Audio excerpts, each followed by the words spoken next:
Halo guys, welcome back again to my channel bersama saya Hansen di sini dan seperti biasanya setiap harinya saya akan buatkan video seputar cryptocurrency. Apa kabar kalian hari ini semuanya? Semoga dalam keadaan yang baik-baik saja. Teman-teman, kita melihat Bitcoin terkonsolidasi dengan sangat baik di sekitaran area 69 sampai 70 ribu dolar. Sehingga ada sebuah pattern yang menurut saya sekarang mulai muncul dan sepertinya segera akan melakukan breakout. Kita bakalan bahas pattern apa itu, diikuti kira-kira apa yang bisa kita expect berikutnya. Jadi stay tune terus sampai akhir video. Nah, sekarang kita bakalan mulai dari CoinMarketCap terlebih dahulu. Per hari ini secara global, market cap kripto berada di angka 2,61 triliun dolar atau turun sekitar 1,74%. Nah, di top 10 coin sendiri kita melihat keadaannya dominan sebenarnya berwarna merah. Yang hijau itu cuma ada dua, yaitu adalah BNB dan juga Dogecoin. Sekaligus menjadikan Dogecoin hari ini sebagai top performer dengan kenaikan 6,42% menuju 0,1972 dolar. So, itu adalah outlook sementara dari beberapa top coin yang ada. Sekarang kita langsung aja masuk ke beberapa data dan berita terbaru hari ini. Nah, yang pertama teman-teman, ini saya pengen remind lagi ke kalian. Seberapa masifnya institusi sebesar BlackRock itu masuk ke Bitcoin. Kenapa? Karena sekali lagi teman-teman, orang-orang seperti Larry Fink di sini tentunya akan sangat didengar omongannya. Dan kalau misalnya kalian lihat wawancara terakhir si Larry Fink dengan Fox Business di sini, ada beberapa statement yang dia sampaikan. I'm very bullish on the long-term viability of Bitcoin. Our ETF is the fastest growing ETF in history. Jadi pertama disampaikan ya untuk long term saya sangat-sangat bullish mengenai Bitcoin. Yang kedua, ketika ditanyakan soal ETF, dia pribadi menyampaikan saya juga sebenarnya tidak menyangka bahwa demand ETF-nya akan setinggi sekarang yang kita lihat. Dan ETF dari BlackRock ini untuk Bitcoin yang bernama IBIT merupakan ETF dengan growth tercepat sepanjang sejarah ETF. Bukan hanya itu merupakan sebuah fakta yang sangat menarik teman-teman, tapi kita perlu tahu bahwa mereka ini mempunyai uang yang sangat banyak. Jadi kalau mereka mau melakukan marketing, tentunya mereka akan melakukan marketing juga yang sangat masif. Sehingga teman-teman, cepat atau lambat kita akan melihat di mana-mana itu periklanan seputaran Bitcoin ETF. Perlu kalian ingat, hampir semua lini bisnis itu dipunyai oleh BlackRock. Mau dari media, mau dari keuangan, dan lain sebagainya, itu semuanya mereka punya gitu. Karena mereka punya aset under management yang sangat besar. Dialokasikan ke berbagai tempat. Dan kalau mereka mau mengontrol sebuah naratif, mereka bisa melakukan itu. Karena media semua mereka yang punya gitu loh. Jadi, perlu kalian tahu bahwa mulai dari tahun ini hingga tahun-tahun ke depan, kemungkinan kita nggak perlu lagi capek-capek untuk mempromosikan Bitcoin supaya ada investor baru yang mau masuk, karena mereka lah yang akan melakukannya untuk kita. Tidak hanya BlackRock tentunya, Fidelity dan kawan-kawan juga akan melakukan hal yang sama. Sehingga cepat atau lambat, semua ETF tersebut tentunya akan melakukan marketing, dan itu akan tentunya menyebar luas kemana-mana, dan akan banyak orang yang mengenal Bitcoin, semakin banyak investornya, harganya dari tahun ke tahun tentunya akan mengalami kenaikan.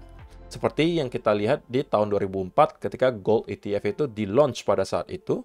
Dan kita melihat pada beberapa tahun kemudian, itu Gold mengalami kenaikan yang luar biasa kencang. Gitu ya. Jadi mudah-mudahanlah kita juga bisa melihat hal yang serupa terjadi di Bitcoin. Tentunya harapan kita semua adalah memang ada semacam super cycle terjadi kali ini. Artinya kita tidak lagi melihat ada bear market yang berkepanjangan. Kalaupun ada koreksi yang dalam, itu hanya sejenak dan kemudian kita kembali rebound. Tapi itu baru kita akan bisa buktikan seiring berjalannya waktu. Untuk sekarang semuanya hanya dalam bentuk asumsi bahwa kita akan ada super mega cycle atau super cycle, apapun yang kalian mau sebutnya itu. Tapi intinya, kalau misalnya memang kalian sudah merasa profit kalian sudah sangat besar, bisa merubah hidup kalian, tidak ada salahnya untuk kalian start untuk melakukan taking profit. Gitu ya. Kemudian yang kedua teman-teman, berita baik berikutnya. So, Coinbase Bitcoin Reserve hit 9-year low and they are the custodian for 90% of US spot Bitcoin ETF assets. 24 days until the halving. Supply shock much? Oh boy, things are going to get wild this year.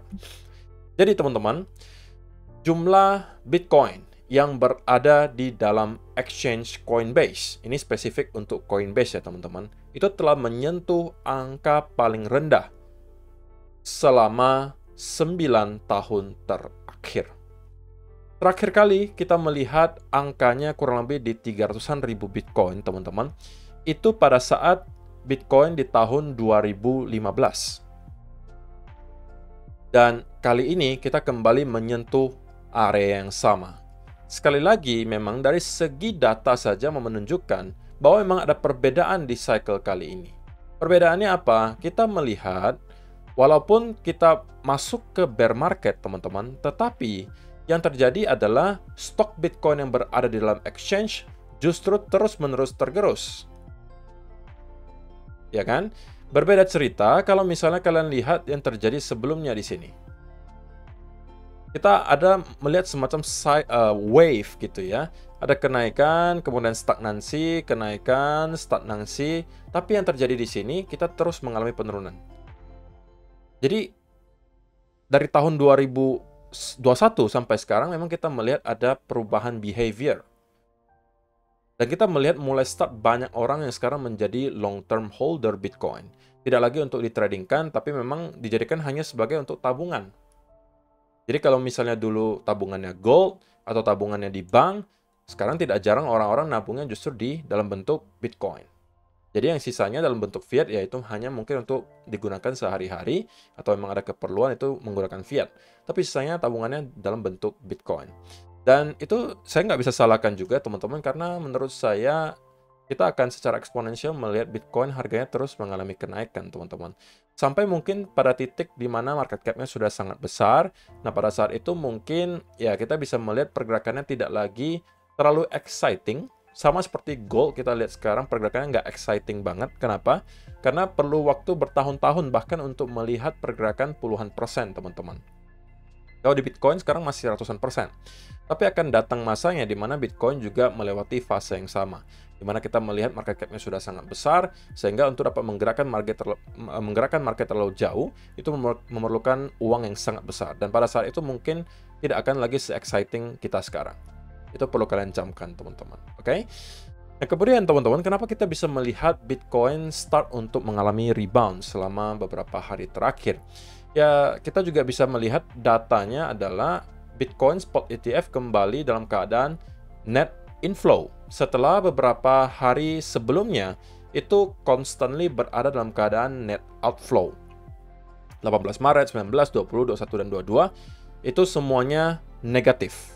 Artinya yang jualan lebih banyak daripada yang beli. Tapi start dari tanggal 25 Maret kemarin sampai ke tanggal 27, kita melihat sudah kembali flip ke arah inflow.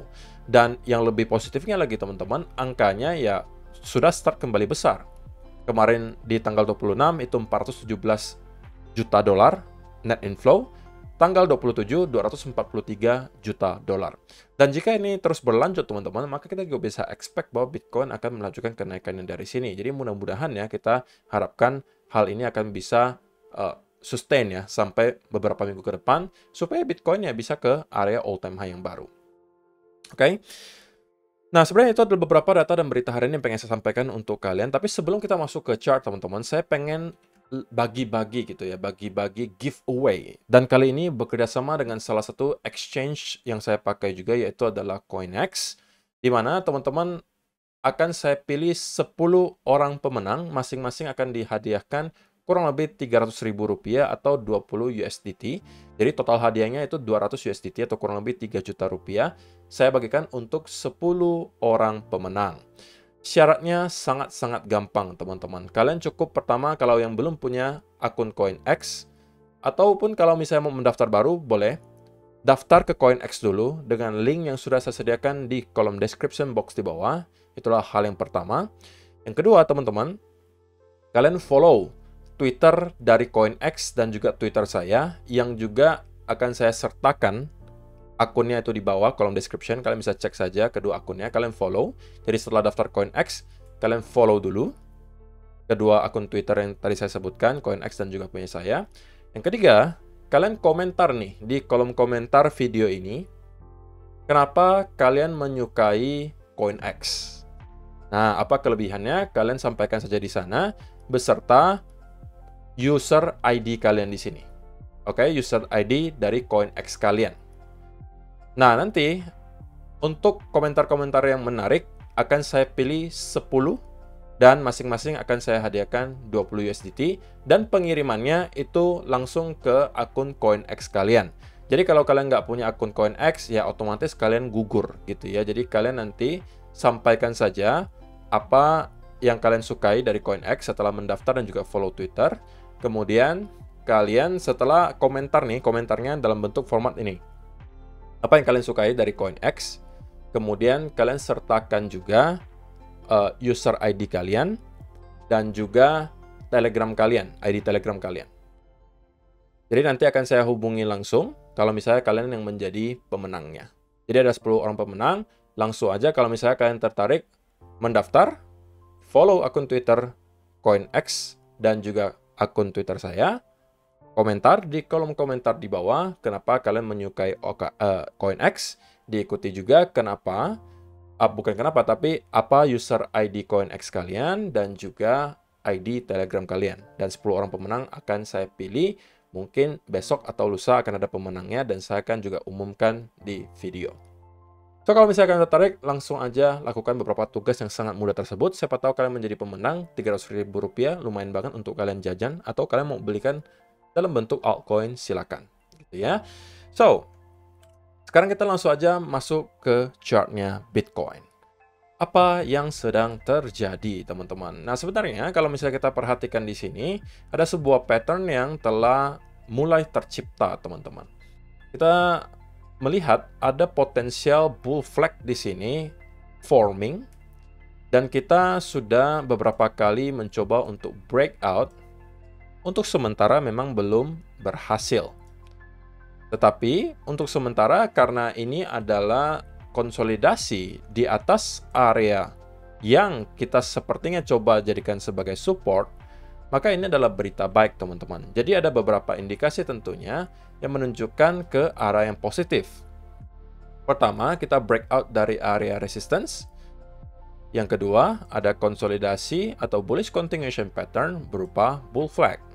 Dan kita terlihat juga memang mampu untuk maintain di atas area 69.000 di sini. 69 sampai 68.500 itu sebagai area supportnya. Dan sekarang kita sedang mencoba untuk mampu breakout dari bull flag tersebut. Breakout dari area ini menurut saya akan membawa Bitcoin setidak-tidaknya nyampe ke sekitaran area 71.400 sebagai area high terakhir. Kalau ini mampu kita jebol, maka kita akan ngeretest ke area all time high terakhir atau bahkan break ke area all time high yang baru. Yang tentunya sangat ditunggu-tunggu ya oleh para investor Bitcoin, tapi ya perlu bersabar, teman-teman. Karena walaupun kita memang mendapatkan banyak sekali indikasi yang baik, tapi itu bukan berarti 100% kita bakalan ke all time high kali ini. Nah, tidak ada kepastian soal itu. Tetapi untuk sementara memang semua indikasi menunjukkan ke arah tersebut. So, probabilitasnya memang lebih tinggi bahwa kita akan start melihat Bitcoin kembali merangkak naik ke atas setidak-tidaknya ke area 71.500. Tapi saya mau memberikan juga beberapa skenario yang bisa menginvalidasi skenario tersebut, teman-teman.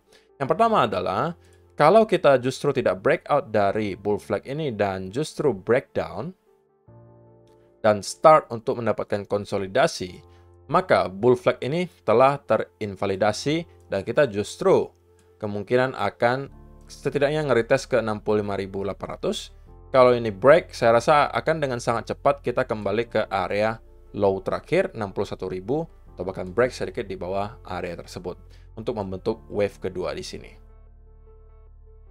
Atau senario kedua yang bisa menginvalidasi adalah breakout dari bull flag di sini, tetapi kemudian langsung dibanting lagi, seperti yang kita lihat mungkin seperti ini, candle ini. Nah, kalau itu yang juga kita lihat dan kita close di bawah 68.500, 4-hour candle close di bawah area tersebut, maka bull flag ini juga terinvalidasi. Jadi ada 2 skenario yang bisa menginvalidasi scenario bull flag ini, tapi selain itu tentunya kita masih probabilitasnya cukup tinggi untuk kembali ngeretest ke area high terakhir di 71.500. Ya, tanpa ada kedua skenario tersebut terjadi, saya melihat setidaknya Bitcoin nyampe ke area ini, atau kalau itu kita break, maka kita bisa kembali ke area all time high terakhir di 73.800 atau bahkan break ke area all time high yang baru. Jadi untuk sementara sebenarnya kalau kita lihat di 15 minute chart pun, ya sebenarnya kita masih condong melihat Bitcoin kesulitan ya untuk mampu break dari area bull flag di sini, selain kemarin memang ada fake out. Ini saya rasa memang tujuannya adalah meliquid ya orang-orang yang menggunakan leverage long sangat besar, kemudian dibanting dan meleverage orang-orang juga yang short di sini ke liquid, yang long juga ke liquid.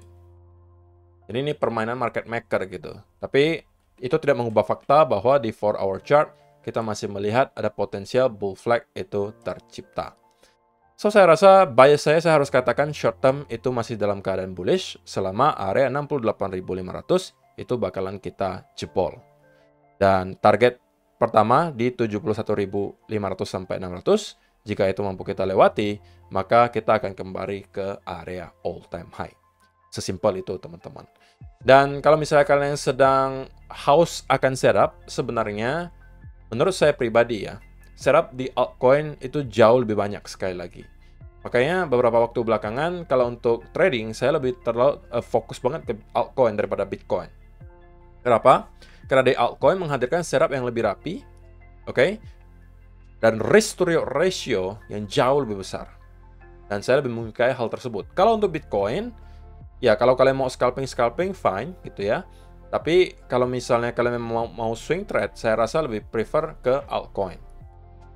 Kalau saya pribadi, Bitcoin lebih ke saya hold jangka panjang di spot back aja, tapi saya jarang tradingkan. Tapi tentunya gambaran yang kita dapatkan dari Bitcoin akan sangat bermanfaat karena itulah juga yang akan menentukan tone dari market. Kita tahu bahwa ketika Bitcoin bullish, ya kita bisa expect juga altcoin melakukan hal yang sama. Ketika Bitcoin bearish atau mendapatkan koreksi, itu juga kita bisa expect terjadi ke altcoin. So, pengetahuan kita terhadap Bitcoin akan sangat bermanfaat juga kalau misalnya kita mau trading di altcoin. Ketika kita melihat Bitcoin potensinya lebih ke arah bullish, maka kita juga bisa mencari setup long di altcoin dengan risk to reward ratio yang jauh lebih besar. Oke? So, saya rasa itu aja sih yang perlu saya sampaikan di video hari ini. Teman-teman, terima kasih untuk kalian yang sudah menonton sampai selesai. See you in the next video. Bye-bye.